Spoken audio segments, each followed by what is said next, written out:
નમસ્કાર વિદ્યાર્થી મિત્રો, ધોરણ 12 અર્થશાસ્ત્ર પાઠ 2 વૃદ્ધિ અને વિકાસના નિર્દેશકો. આપણે પાઠ 1 માં આર્થિક વૃદ્ધિ એટલે શું તેની વ્યાખ્યાઓ અને તેની મર્યાદા વિશેનો અભ્યાસ કર્યો હતો. હવે પાઠ 2 માં અથવા ભાગ 2 માં આપણે આર્થિક વિકાસની વ્યાખ્યાઓ શું છે એ જોવાનું છે. બરાબર. આર્થિક વૃદ્ધિ એ સંખ્યામાં વધારો થતો હતો. આર્થિક વિકાસ એ શું છે? સુખાકારીમાં. બરાબર. વસ્તીની સુખાકારીમાં કેટલો વધારો થયો છે તે દર્શાવે છે. બરાબર. જે આપણે વ્યાખ્યા જોવાનું છે એમાં પણ એ જ છે. આમાંથી ઘણું બધું આર્થિક વિકાસની વ્યાખ્યા અને એની અગત્યતામાંથી ઘણું બધું 1 માર્ક્સનું પૂછાય છે. બરાબર. વિદ્યાર્થી મિત્રો ધ્યાનથી સાંભળજો અને નોટ ડાઉન કરવું હોય તો કરી લેજો. બરાબર. જેટલા પણ આ પોઈન્ટ છે તમે નોટમાં લખશો તો તમને વાંચવામાં સરળ રહેશે. બરાબર.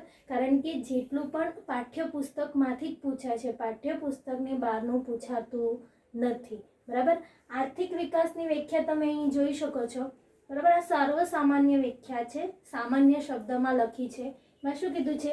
આર્થિક વિકાસ એટલે સમયના લાંબા ગાળામાં જે આર્થિક વૃદ્ધિમાં, તો આર્થિક વૃદ્ધિ અને આર્થિક વિકાસમાં આ સેન્ટેન્સ સરખું જ છે કે આર્થિક વિકાસ એટલે સમયના લાંબા ગાળામાં આવકના વધારાની સાથે શું કીધું છે? જેમ ઉત્પાદનમાં વધારો થાય તેમ આપણને ખબર છે રાષ્ટ્રીય આવક અને માથાદીઠ આવક બંનેમાં વધારો થાય છે. એટલે આવકના વધારાની સાથે વસ્તીની સુખાકારીમાં થતો વધારો. શું યાદ રાખવાનું છે? સુખાકારીમાં થતો વધારો. બરાબર. કારણ કે આર્થિક વૃદ્ધિ શું છે? એ જથ્થા, સંખ્યામાં વધારો એ વૃદ્ધિ, જ્યારે ગુણવત્તામાં વધારો એટલે શું કહેવાય? આર્થિક વિકાસ. બરાબર. એટલે જેવી રીતે ગુણવત્તામાં વધારો થાય તેમ લોકોનું જીવન ધોરણ ઊંચું આવે ને સુખાકારી. કારણ કે આપણને ખબર છે અર્થશાસ્ત્રનો સંબંધ કેવો છે? માનવી સાથેનો સુખાકારીનો સંબંધ છે. તો અહીંયા કલ્યાણ અને સુખાકારીમાં થતો વધારો એ શું દર્શાવે છે? આર્થિક વિકાસ. બરાબર. ધ્યાનમાં રાખજો. સામાન્ય રીતે આર્થિક વિકાસ એટલે શું? સમયના લાંબા ગાળામાં આવકના વધારાની સાથે વસ્તીની સુખાકારીમાં વધારો એ શું છે? આર્થિક વિકાસ. જે ગુણાત્મક અને પરિમાણાત્મક બંને ખ્યાલ દર્શાવે છે. તમને મેં જેમ કીધું તેમ પરિમાણાત્મક એટલે સંખ્યા અને જથ્થામાં વધારો, જે આર્થિક વૃદ્ધિ, ને ગુણાત્મક એટલે ગુણવત્તામાં વધારો, જે શું છે? આર્થિક વિકાસ. આ બંનેમાં જે તફાવત છે એ યાદ રાખજો. આર્થિક વૃદ્ધિ એ પરિમાણાત્મક અને આર્થિક વિકાસ એ ગુણાત્મક. બરાબર. હવે અગત્યતા શું વાંચવાની છે, અહીંયા યાદ શું રાખવાનું છે તે છે વિકાસ એટલે આર્થિક વિકાસ. આજે પણ ઘણા બધા દેશો છે. બરાબર. આફ્રિકા, લેટિન અમેરિકા દેશનો આર્થિક વિકાસ માટે સક્રિય બન્યા છે. ઘણા બધા દેશો આ શું છે? સક્રિય બન્યા છે. ને આપણે સમજવું જોઈએ કે આર્થિક વિકાસ ખરેખર શું છે. બરાબર.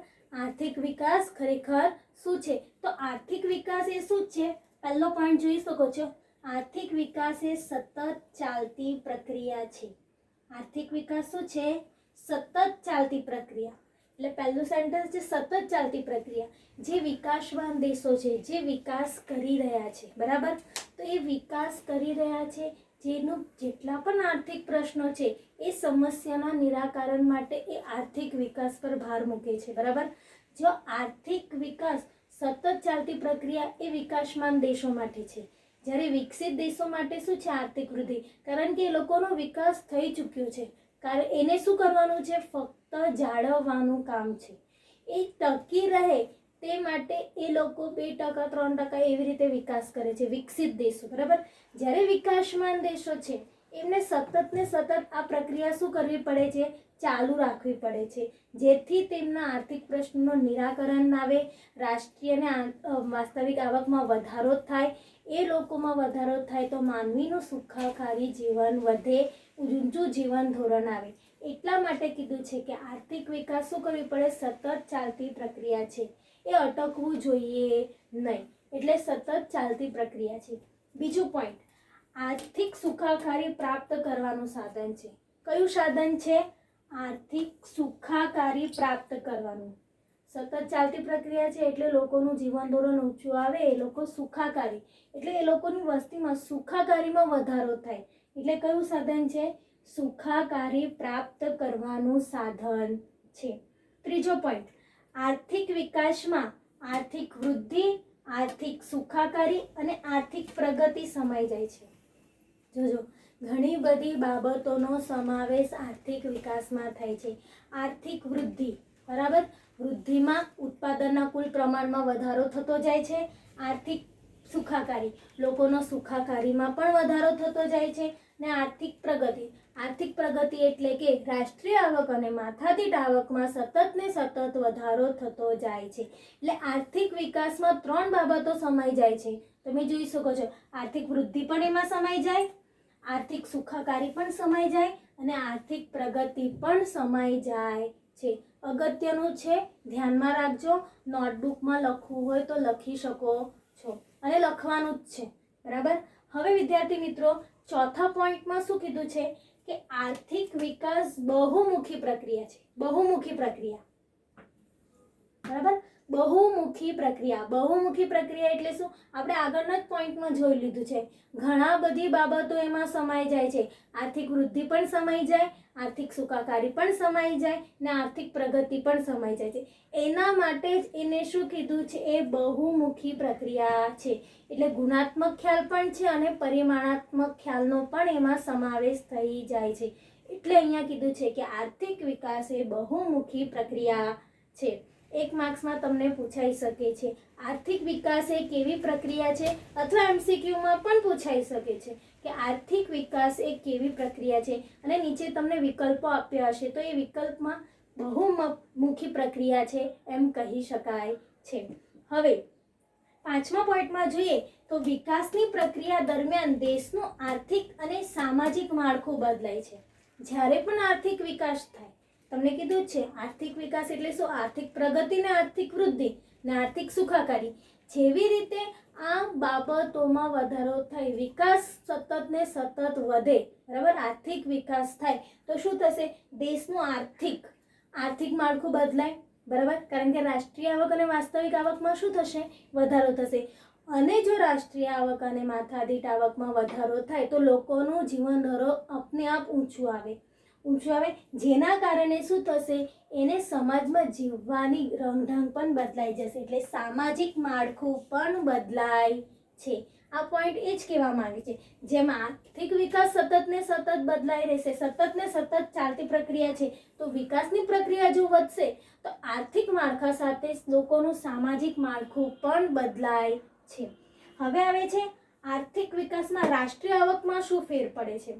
જો આર્થિક વિકાસ થાય તો રાષ્ટ્રીય આવકમાં શું ફેર પડે? તો આપણે રાષ્ટ્રીય આવક વિશે જોયું હતું અને આપણને ખબર છે કેટલા ક્ષેત્રો છે આર્થિક વિકાસમાં. રાષ્ટ્રીય આવકમાં 3 ક્ષેત્રો વિશે આપણે જાણી ગયેલા: કૃષિ ક્ષેત્ર, ઉદ્યોગ ક્ષેત્ર અને સેવા ક્ષેત્ર. આ 3 ક્ષેત્રો છે, બરાબર. તો આપણને અહીંયા શું જોવાનું છે? આર્થિક વિકાસમાં રાષ્ટ્રીય આવકમાં, બરાબર, જ્યારે આર્થિક વિકાસ થાય તો રાષ્ટ્રીય આવકમાં કૃષિ ક્ષેત્ર જોઈએ તો લોકો શું કરે છે? જ્યારે પણ કૃષિ ક્ષેત્રમાં જેટલા પણ લોકો જોડાયેલા હશે, તો કૃષિ ક્ષેત્રમાં જો બેકારી આવે તો કઈ બેકારી જોવા મળે? પ્રચ્છન્ન બેકારી વધારે જોવા મળે છે, બરાબર. જ્યાં લોકોની વધારે જરૂર નથી ત્યાં વધારે સંતાયેલા લોકો હોય છે, પણ એની શું હોય છે? આવક કેવી હોય છે? ઉત્પાદકતા શૂન્ય હોય છે, બરાબર. ત્યારે એમાં કૃષિ ક્ષેત્રોનો ફાળોમાં શું થાય છે? ઘટાડો થાય છે. ત્યારે એ લોકો શું થાય છે? જ્યારે ભારત વિકાસ કરે છે, સમજો આપણો દેશ છે ભારત, વિકાસ કરે છે, તો એ વિકાસ કરે, રાષ્ટ્રીય આવકમાં વધારો થાય તો એ શું કરશે? વધારે ને વધારે ઉદ્યોગો સ્થાપિત કરશે. વધારે ને વધારે ઉદ્યોગો સ્થાપિત કરશે એટલે રોજગારી મળશે. એટલે જેટલા પણ લોકો કૃષિ ક્ષેત્રમાં જોડાયેલા હશે, બરાબર, વધારે મહેનત કરવાને બદલે શું કરશે? ઉદ્યોગોમાં ચાલ્યા જશે, બરાબર. એટલે ઉદ્યોગોમાં ચાલ્યા જશે એટલે કૃષિ ક્ષેત્રમાંથી રાષ્ટ્રીય આવકનો ફાળો કયો શું થશે? ઘટી જશે. રાષ્ટ્રીય આવકમાં શું થશે? ઘટાડો થશે કૃષિ ક્ષેત્રમાં. એટલે કૃષિ ક્ષેત્રમાંથી જો શ્રમિકોનો ઘટાડો થાય તો એના ફાળામાં પણ શું થશે? ઘટાડો થશે. અને જ્યારે ભારત વિકાસમાન કરી રહ્યો છે, વિકાસ થશે એટલે ઉદ્યોગો અને સેવા ક્ષેત્રમાં વધારે ને વધારે વિકાસ કરતો જશે. અને ઉદ્યોગો અને સેવા ક્ષેત્રમાં વિકાસ થશે એટલે લોકો ક્યાં? ઉદ્યોગો અને સેવા ક્ષેત્રમાં વધારે ને વધારે પ્રમાણમાં રોકાઈ જશે અને એ રોકાઈ જશે એટલે એનો ફાળો શું થશે? આપને આપ વધે છે. એટલે ધ્યાનમાં રાખજો, અગત્યનું આટલું છે. સતત ચાલતી પ્રક્રિયા છે, સુખાકારી પ્રાપ્ત કરવાનું સાધન છે. એમાં આર્થિક વૃદ્ધિ, આર્થિક સુખાકારી અને આર્થિક પ્રગતિ બધી બાબતો સમાવેશ થઈ જાય છે. એ બહુમુખી પ્રક્રિયા છે. આર્થિક વિકાસને કારણે આર્થિક માળખોની સાથે સામાજિક માળખું પણ બદલાઈ જાય છે અને કૃષિ ક્ષેત્રનો ફાળોમાં ઘટાડો થાય છે અને ઉદ્યોગ ક્ષેત્ર અને સેવા ક્ષેત્રના ફાળોમાં વધારો થાય છે. આમાંથી તમને ઘણું બધું 1 માર્ક્સમાં પૂછાઈ શકે છે. બરાબર વિદ્યાર્થી મિત્રો, ધ્યાનમાં રાખજો. હવે આપણે જોવાનું છે કે આર્થિક વિકાસની વ્યાખ્યાઓ. મેં તમને કહ્યું તે પ્રમાણે અહીં વ્યાખ્યાઓ જે પણ અર્થશાસ્ત્રીઓ આપેલી છે એ અર્થશાસ્ત્રીએ આપેલી વ્યાખ્યામાં કોઈ ફેરફાર કરવાનું નથી. જે પાઠ્યપુસ્તકમાં આપેલી છે વ્યાખ્યા એ પ્રમાણે તમારે વ્યાખ્યા લખવાની છે. તમને 1 માર્ક્સમાં પૂછાઈ શકે છે કે ટોડેરોની વ્યાખ્યા લખો કાં તો મેયરની વ્યાખ્યા લખો. તો તમને જે પણ કીધું હશે તે જ વ્યાખ્યા લખવાની છે. બરાબર. હવે આપણે જોઈશું કે માઇકલ ટોડેરોએ શું કીધું છે. તો માઇકલ ટોડેરોએ કીધું છે કે આર્થિક વિકાસ એ બહુપરિમાણીય પ્રક્રિયા છે. તમે જોઈ શકો છો બહુપરિમાણીય ને બહુમુખી આગળ આવી ગયું છે. બરાબર. બહુપરિમાણીય એટલે છે કે એમાં ઘણી બધી બાબતોનો સમાવેશ થઈ શકે છે. તમને કહ્યું તે પ્રમાણે આર્થિક વૃદ્ધિ, આર્થિક સુખાકારી ને આર્થિક પ્રગતિ એટલે કે રાષ્ટ્રીય અને માથાદીઠ આવકમાં વધારો. એટલે એને શું કીધું છે ટોડેરોએ? બહુપરિમાણીય પ્રક્રિયા છે. આ તમને ક્વેશ્ચન 1 માર્ક્સમાં પણ પૂછાઈ શકે છે ને MCQમાં પણ પૂછાઈ શકે છે. MCQમાં કઈ રીતે પૂછાઈ શકે છે? તમને વ્યાખ્યા લખેલી હશે કે આર્થિક વિકાસ એ બહુપરિમાણીય પ્રક્રિયા છે. આ વ્યાખ્યા કયા અર્થશાસ્ત્રીએ આપેલી છે? તો વિદ્યાર્થી મિત્રો ધ્યાનમાં રાખજો, અર્થશાસ્ત્ર ટોડેરો. કાં તો ટોડેરો લખેલો હશે તો કાં તો માઇકલ ટોડેરો. એટલે યાદ રાખજો કે આર્થિક વિકાસ એ બહુપરિમાણીય પ્રક્રિયા છે. આ વ્યાખ્યા અર્થશાસ્ત્રી ટોડેરોએ આપેલી છે. બરાબર. હવે જે બીજા અર્થશાસ્ત્રી છે જે છે GM મેયર. બરાબર. વિદ્યાર્થી મિત્રો ગભરાશો નહીં, વ્યાખ્યા મોટી છે પણ એ વ્યાખ્યામાં કંઈ જ નથી. બરાબર. આ વ્યાખ્યામાં ખાલી તમારે 2 શરતો ધ્યાનમાં રાખવાની છે. એ 2 શરતોને ધ્યાનમાં રાખીને જ જે માથાદીઠ આવકમાં વધારો થાય એ આર્થિક વિકાસ છે. મેયર એમ જ કહે છે. બરાબર. આમાં 2 ખાલી શરતો ધ્યાનમાં રાખવાની છે. હું 2 શરતો તમને એમ કહી જાઉં તો એ છે કે જેટલી ગરીબી રેખા નીચે જેટલી વસ્તી છે એમાં વધારો થવો ન જોઈએ અને જે વસ્તીમાં વધારો ન થવો જોઈએ અને આવકની વહેંચણી વધુ અસમાનતા ધારણ ન કરે તે શરતો ધ્યાનમાં રાખીને આ વ્યાખ્યા આપેલી છે. બરાબર. ગભરાશો નહીં, એકદમ ઇઝી વ્યાખ્યા છે. જેવી રીતે તમે વાંચશો તમને આવડી જ જશે. અહીંયા ધ્યાન આપો વિદ્યાર્થી મિત્રો. શું કીધું છે? આર્થિક વિકાસ એવી પ્રક્રિયા છે કે જે હેઠળ ગરીબી રેખા નીચેની વસ્તીમાં વધારો ન થાય. તમારી પહેલી શરત શું છે? ગરીબી રેખા નીચેની વસ્તીમાં વધારો ન થાય. બરાબર. અને બીજી શરત, આવકની વહેંચણી વધુ અસમાનતા ધારણ ન કરે. બીજી શરત શું છે? આવકની વહેંચણી વધુ અસમાનતા ધારણ ન કરે. આ પહેલી શરત, આ બીજી શરત. આ 2 શરતોને આધીન રહીને દેશની માથાદીઠ વાસ્તવિક આવકમાં લાંબા ગાળા સુધી વધારો જન્માવે છે. તેને શું કહેવાય? આર્થિક વિકાસ. બરાબર. વિદ્યાર્થી મિત્રો ધ્યાન રાખજો, ખાલી 2 શરતો યાદ રાખવાની છે. પહેલી, ગરીબી રેખા નીચેની વસ્તીમાં વધારો ન થાય અને બીજું કે આવકની વહેંચણીમાં વધુ અસમાનતા ધારણ ન કરે. તે શરતોને આધીન રહીને માથાદીઠ દેશની માથાદીઠ વાસ્તવિક આવકમાં લાંબા ગાળા સુધીનો વધારો એ શું દર્શાવે છે? આર્થિક વિકાસ. આ તમારી શેની વ્યાખ્યા છે? GM mayor. તમને 1 માર્ક્સમાં પૂછી શકે છે કે GM મેયરે આપેલી આર્થિક વિકાસની વ્યાખ્યા લખો. તો તમારે આ વ્યાખ્યા લખવાની છે. વિદ્યાર્થી મિત્રો તમને કીધું છે આ સર્વસામાન્ય વ્યાખ્યા. આ જેટલું પણ અગત્યનું છે તે આર્થિક વિકાસ સતત ચાલતી પ્રક્રિયા છે, બહુમુખી પ્રક્રિયા છે.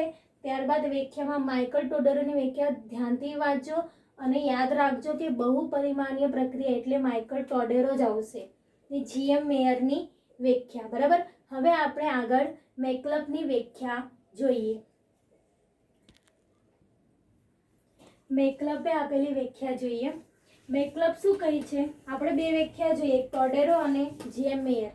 હવે મેકલપ આ 3 અર્થશાસ્ત્રીઓએ આર્થિક વિકાસની વ્યાખ્યા એમાં કીધું તો બધાએ સેમ જ છે, પરંતુ ખાલી શબ્દોનો ફરક છે અને વાક્યનો ફરક છે, બરાબર. હવે મેકલબ શું કહે છે કે વસ્તી સ્થિર હોય કે સતત વધતી હોય, બરાબર. અહીંયા વસ્તી સાથે કોઈ જ ફેરફાર દર્શાવતું નથી. વસ્તુ સ્થિર હોય તો પણ ચાલે, કાં તો સતત વધતી હોય તો પણ ચાલે, પરંતુ ઉત્પાદનની રીતમાં ફેરફાર જન્માવતી એવી પ્રક્રિયા છે કે જેને લીધે માથાદીઠ આવકમાં સતત વધારો થતો હોય અને લોકોનું જીવન ધોરણ ઊંચું જતું હોય તો દેશનો આર્થિક વિકાસ થઈ રહ્યો છે તેમ કહેવાય. ધ્યાનમાં રાખજો વિદ્યાર્થી મિત્રો, શું વસ્તી સાથે કોઈ ફરક પડતો નથી. વસ્તી સ્થિર હોય કે સતત વધતી રહી, પણ તેની સામે જે ઉત્પાદનના સાધનો દ્વારા ઉત્પાદનમાં વધારો થયો, ઉત્પાદનની રીતમાં શું થવો જોઈએ? સતત વધારો થયો છે. શું કીધું છે? ઉત્પાદનની રીતમાં ફેરફાર જન્માવતી એવી પ્રક્રિયા છે.